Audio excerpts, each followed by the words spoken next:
I never thought sound could hurt, but what I heard in that vision wasn't music, it was a lament disguised as a melody. It wasn't a dream or a figment of my imagination, it was a revelation. I was taken to the place where sound carries weight, where every note is a memory and every voice a condemnation. There I understood that even in hell there are songs, but none of them are joyful, and among them all was one that repeated endlessly, a song composed by Michael Jackson, the idol the world still venerates without knowing what his soul sings now. Before continuing, write your name and country in the comments. I want to pray for you, for your family, and for everyone who has been seduced by fame, music, or the allure of the world. This testimony doesn't seek to judge, but to warn, because what I saw that night wasn't entertainment, it was the factory of cursed sounds. It all began during a vigil. I was praying, asking for discernment about the hidden power behind music. I felt a strange weight in the air,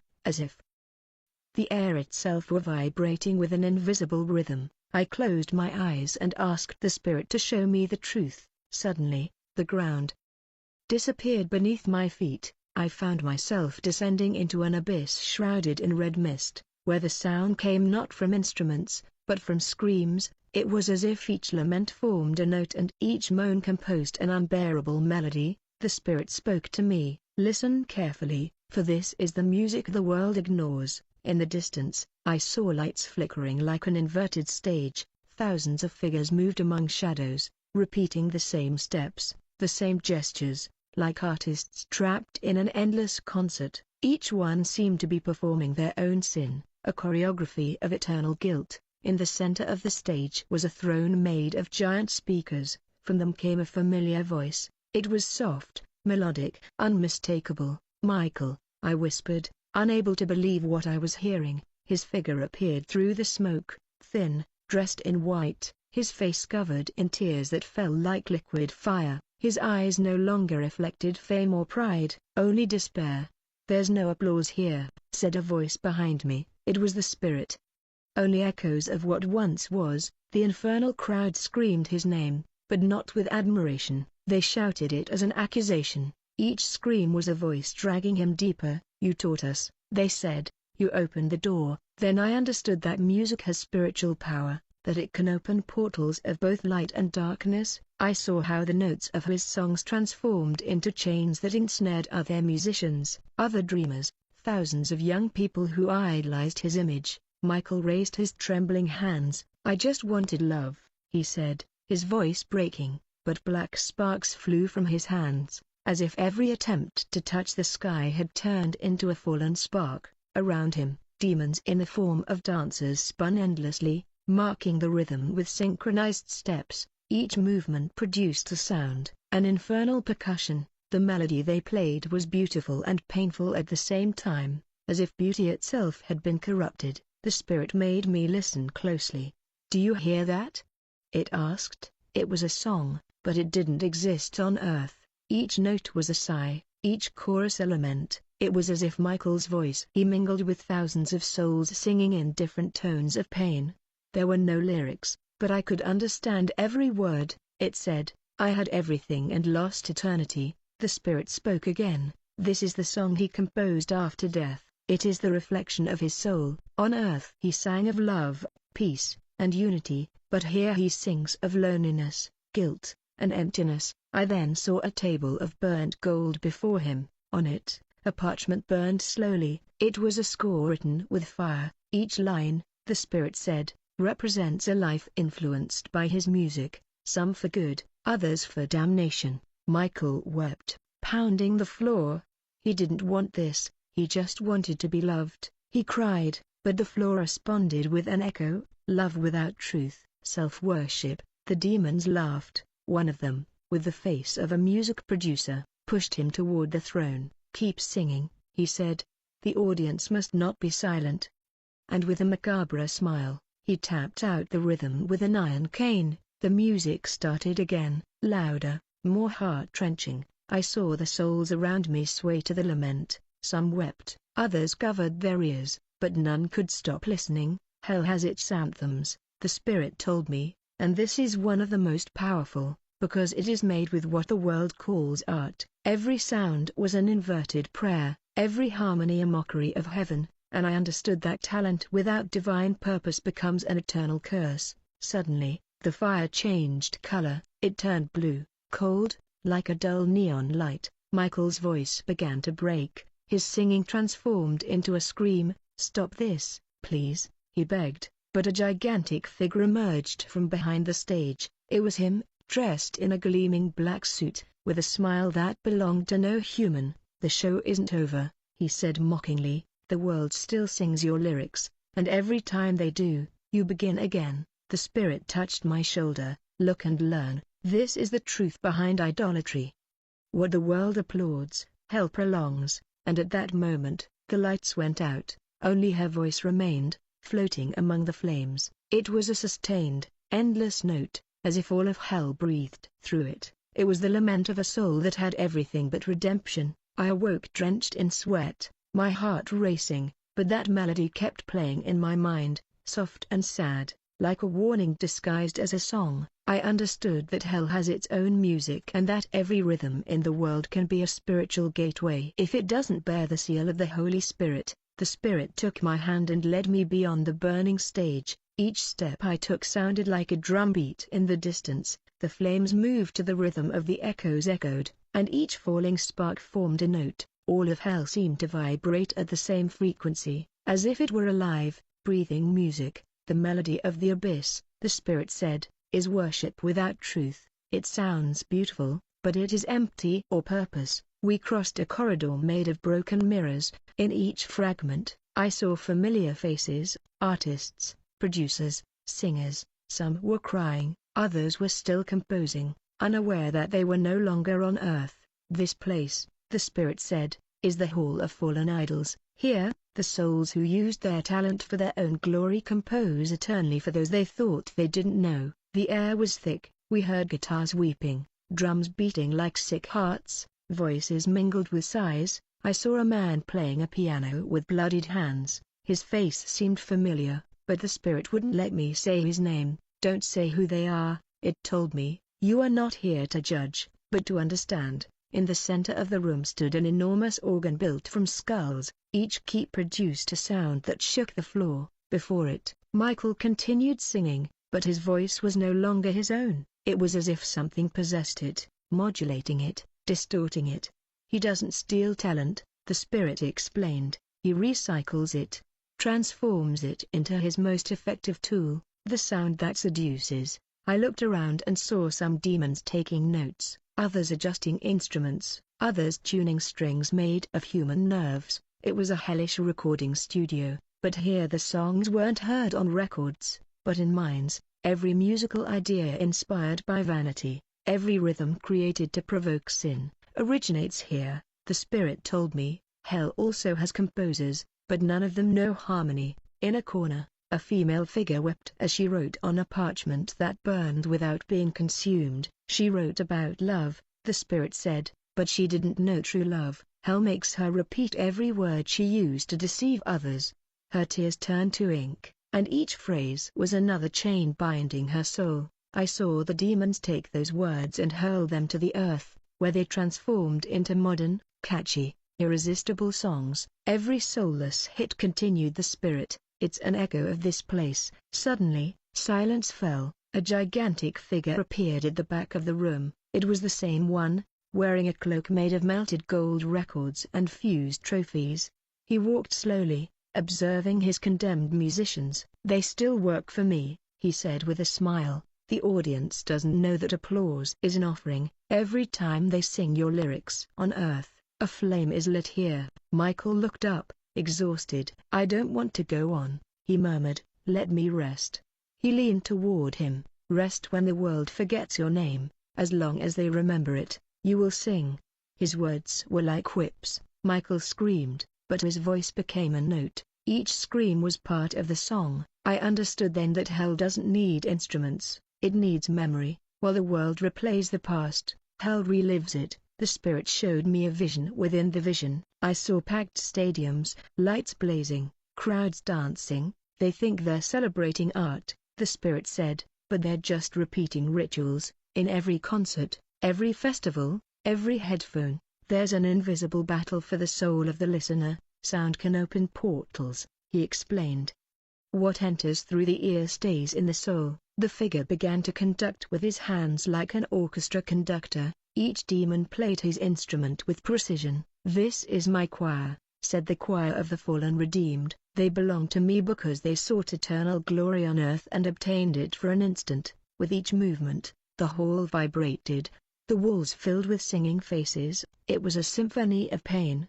The walls filled with singing faces. It was a symphony of pain. I saw Michael close his eyes. From his mouth came one last soft, almost heavenly melody. For a moment I thought he was praying, but the Spirit corrected me. He wasn't praying, remember. He was singing what could have been. The notes were so pure that the demons stopped. He frowned. "Don't sing that," he commanded, but it was too late. The melody rose like a white flame in the midst of the dark fire. The Spirit told me, that note doesn't come from hell, it comes from your repentance. Even here, the soul remembers its origin. Purity is never forgotten, it's only stifled. For a moment, the fire around us stopped and silence reigned. The furious one struck the floor with his cane, shattering the calm. "Enough, don't challenge me with memories of heaven," he roared, and the entire hall shook. The mirrors began to break one by one, releasing dark smoke. From that smoke came the cries of other artists begging for forgiveness, pleading for a second chance. "Hell doesn't grant second chances," said the Spirit. "That's why there's still time for those who live." I looked at the Spirit with tears in my eyes. "And what should I do about this?" I asked. "Warn them," he replied. "Tell them that fame doesn't save. Tell them that not all inspiration comes from God. Tell them that talent without a holy purpose is a trap. And above all, tell them that hell sings, but heaven worships."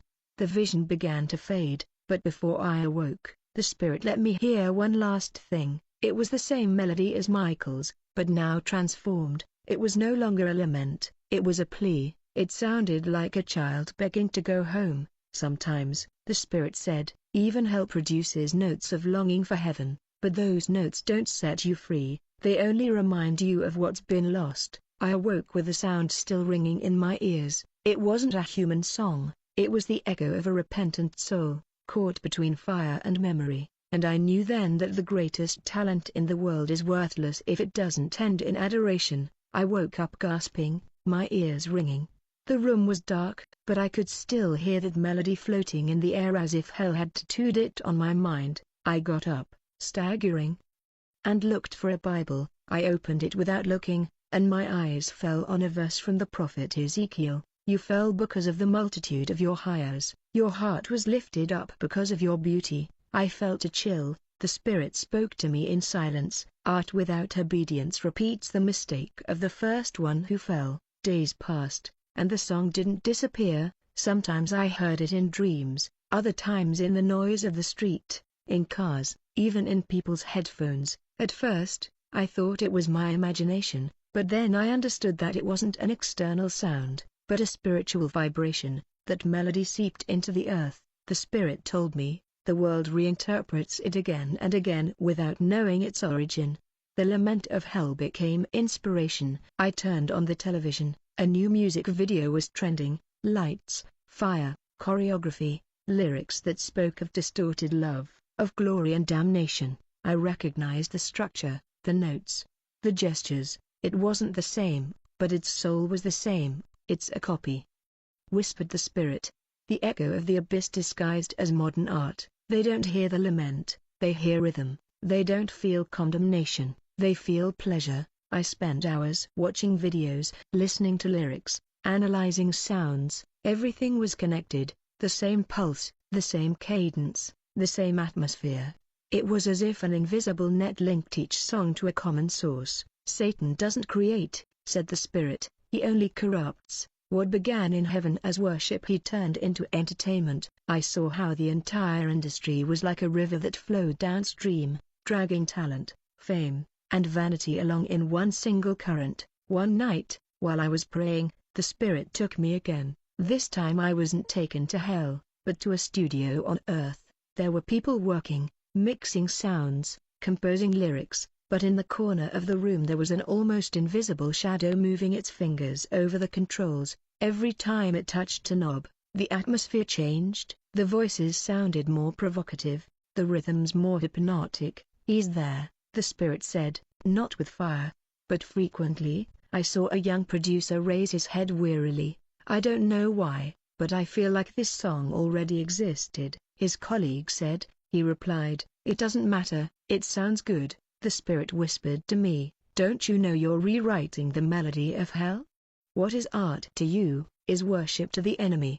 And I understood something terrifying. He doesn't need explicit lyrics, rhythm is enough for him because the body obeys what the soul cannot discern. I understood something terrifying. The Noanest spoke, girls, he understood, among the chords, among the voices, among the effects, was the distorted, accelerated melody, but it was the same, Michael's song, the one from hell, the one that sounded like a lament. The enemy spread it, the spirit said, disguised it as fashion, mixed it with desire, and called it success. The spirit then showed me a vision within the earth, multitudes dancing, thousands of bodies moving to the same beat, but as they danced, something rose from the ground, a thick, black fog that rose to the ceiling and then descended upon them like a net. "What you feel is not energy," the spirit said, "it is absorption. Every time you celebrate without discernment, you feed the echo of the abyss." Some fell to the ground exhausted, weeping without knowing why, others smiled with empty eyes. "You are possessed by the frequency of desire," the voice said, "it is the language of hell, sound without a soul, beauty without purpose." Then I saw a small child in front of a screen, imitating dance steps.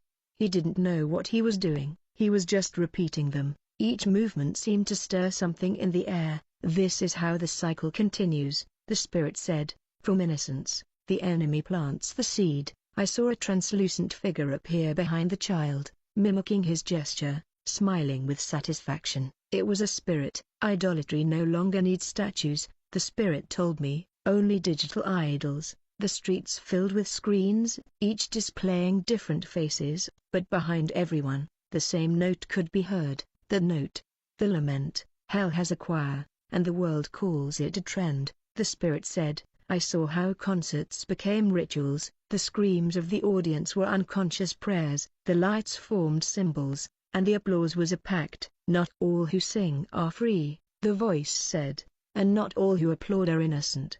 The vision changed. I saw churches, some sang with power and light, but in others, the spirit wept. "Look," it told me, "at the altars, some groups played supposedly Christian songs, but the atmosphere was the same as the world. They have exchanged worship for spectacle," the spirit said. "They have confused presence with production. They sing his name, but with the notes of hell." The sound of Michael reappeared, but now mixed with a heavenly choir. It was as if two worlds were clashing over the same frequency. "The enemy wants sound," the spirit explained, "because sound governs the environment. If it controls the environment, it controls thought, and if it controls thought, it dominates the soul." Then I saw one last scene, an elderly woman in a simple house singing an ancient hymn. She had no microphone, no lights, no audience, only her trembling, yet pure voice. In heaven, that note expanded like golden fire. "This,"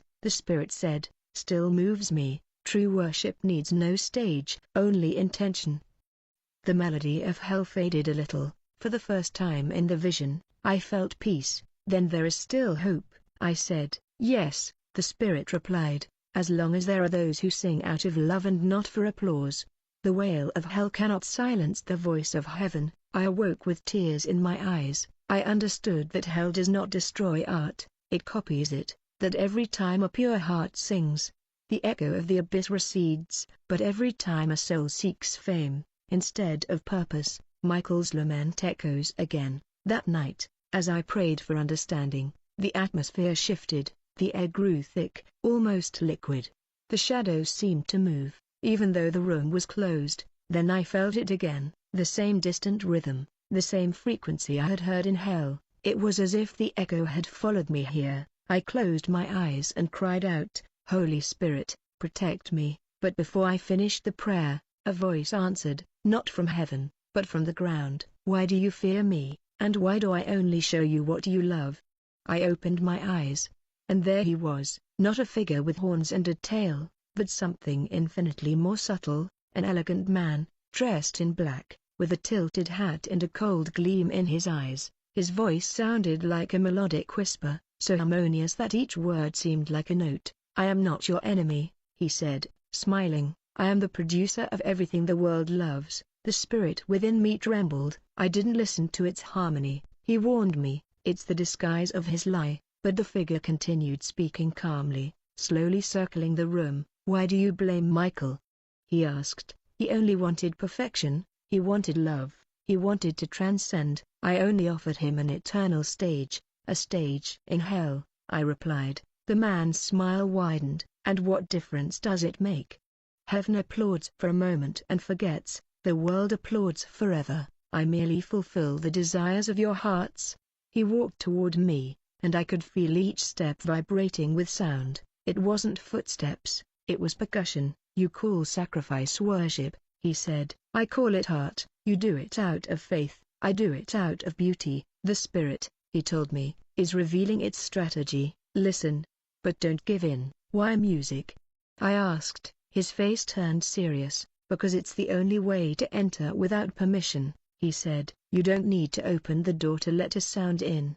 The ear has no lock." Then he came closer, and I could see that his face didn't have a single shape. It was constantly changing. Sometimes he looked like an artist, sometimes a businessman, sometimes a producer. "I was there when they composed the songs that move the world," he said proudly. "I was the one who inspired the anthems of the revolution, the songs of desire, the sighs disguised as love. Sound is my language. I use it so that the flesh may worship without realizing it." His voice turned grave. "And Michael, Michael was my masterpiece." He said it with pleasure, like a sculptor speaking of his creation. "I took his innocence, wrapped it in talent, and then mixed it with loneliness. I gave him rhythm, I gave him fame, I gave him applause, and when he no longer needed love, I turned him into a myth. Now, even in death, he still sings for me." The spirit spoke with authority. "You lie. God did not create music for vanity, but for worship." The man laughed. "Oh, but worship is the same, only the recipient changes." He looked me straight in the eyes. "As long as there is someone who sings to be loved, he sings for me. It doesn't matter if he says the name of God, as long as his heart still desires applause." The atmosphere grew denser. Behind him, shadows began to appear, figures of artists, idols, singers, each with a dim light in the chest. "They belong to me," the man said, "because they mistook inspiration for salvation." One of the figures stepped forward, weeping. "It was Michael." "I didn't know," he murmured, but the man interrupted him with a gesture. "Your new people adored you, and that was enough for you." The spirit spoke again. "Release his soul." But the man turned slowly. "Release him. I don't have to hold him back. As long as his voice continues to resonate on earth, he will remain here." He extended his hand, and waves of sound surged from the air. Within them, I could see fragments of concerts, dances, crowds. "Every time they play his music, he revives my melody," he said with satisfaction. I tried to speak, but my voice wouldn't come. The spirit then raised a word within me, "Jesus." It was barely a whisper, but it was enough. The figure took a step back as if an invisible force had pushed him. "Ah, the name," he said with disgust, "the one sound I can't tune." The atmosphere began to tremble, the shadow of the performers distorted. Screaming, Michael fell to his knees, covering his ears. "Stop that name," the man pleaded. "You're ruining the symphony." But the spirit roared within me, "It's not a symphony, it's slavery. What you call art is lament, what you call rhythm is a chain." The man's face shattered, revealing for a second his true form, a dark void, faceless, without identity. It was pure sound, perverse vibration. "I exist as long as you applaud," he shouted, "and I will die when silence reigns." With a roar, he dissolved into a whirlwind of echoes that blasted off the walls. The spirit held me. "That was the Prince of Sound," he said. "His kingdom is not in fire, but in frequency. He has deceived generations into believing that music is neutral, but every note serves a throne. that of heaven or that of the abyss. I looked around. The room was silent, no noise, not even my breathing, and then I understood. Silence is also worship when it is filled with presence. The Spirit spoke once more. The enemy does not fear the noise of the world, he fears the silence of the believer. That night I understood that the war isn't between styles or genres, but between purposes. Michael's melody keeps playing because the world doesn't want silence, but every time someone turns off the music that feeds their flesh and raises their voice to heaven, a string of hell snaps. I knelt.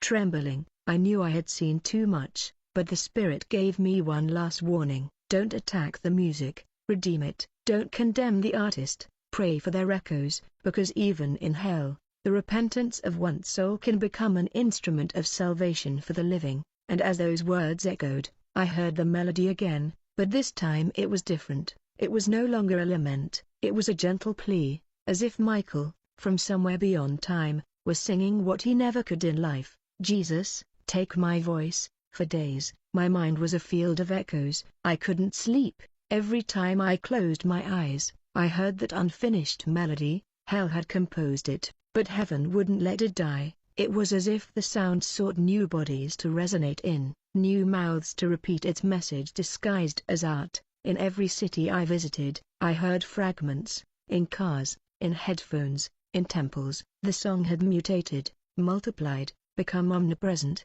The Spirit showed me that sound doesn't need religion to preach. A well-placed emotion is enough. One early morning, while fasting and searching for answers, the vision opened again. This time I didn't see fire, but a large studio suspended in the void. There were no walls or ceiling, only a liquid penumbra that vibrated to the rhythm of the music. There, thousands of souls worked tirelessly, composing, mixing, producing. They seemed inspired, but their eyes lacked sparkle. Their movements were mechanical, as if each note were slowly devouring them. This, the Spirit said, is the enemy's invisible workshop. Here are created the anthems the world calls hits. I walked among them. I saw lyrics written with smoke, melodies generated by machine, human faces singing soullessly. In the center of the studio, a throne of black glass. Upon it, a figure clothed in false light, identical to the idols the world acclaims.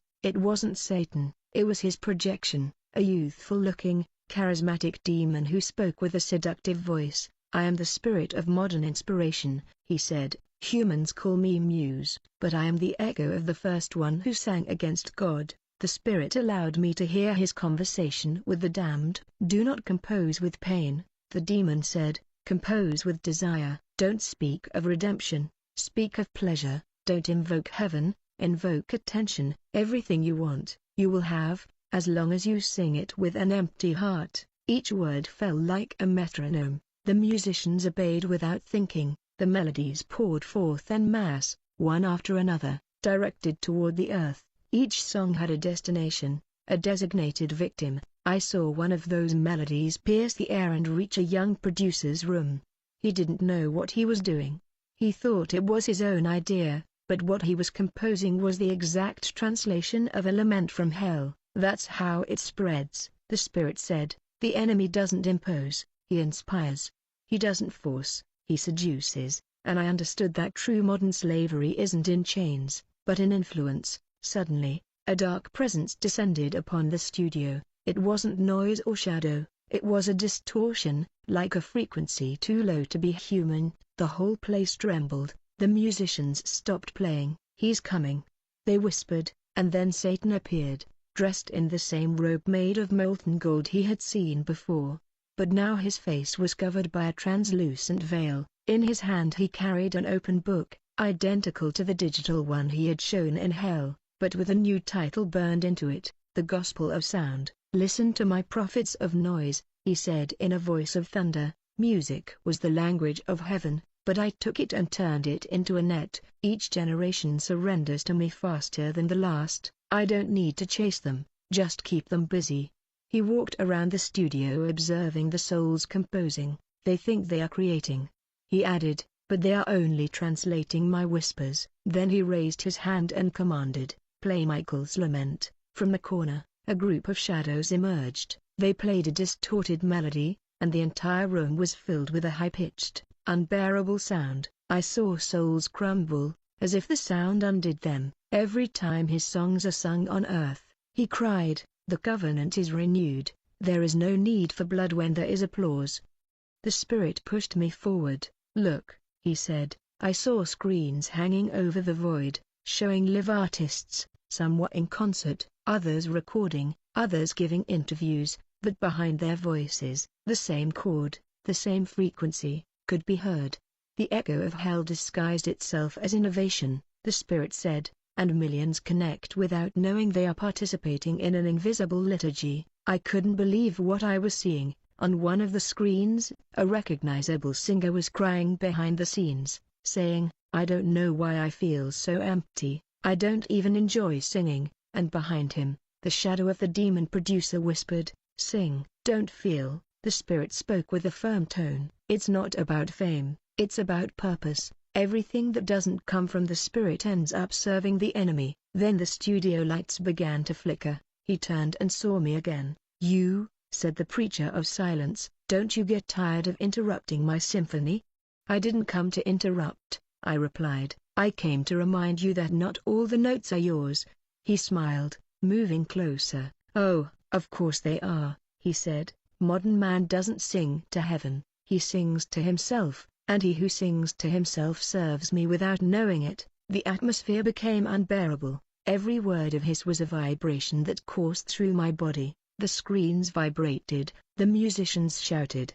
The shadows stretched. Tell me, he said, what will you do when the whole world worships the sound?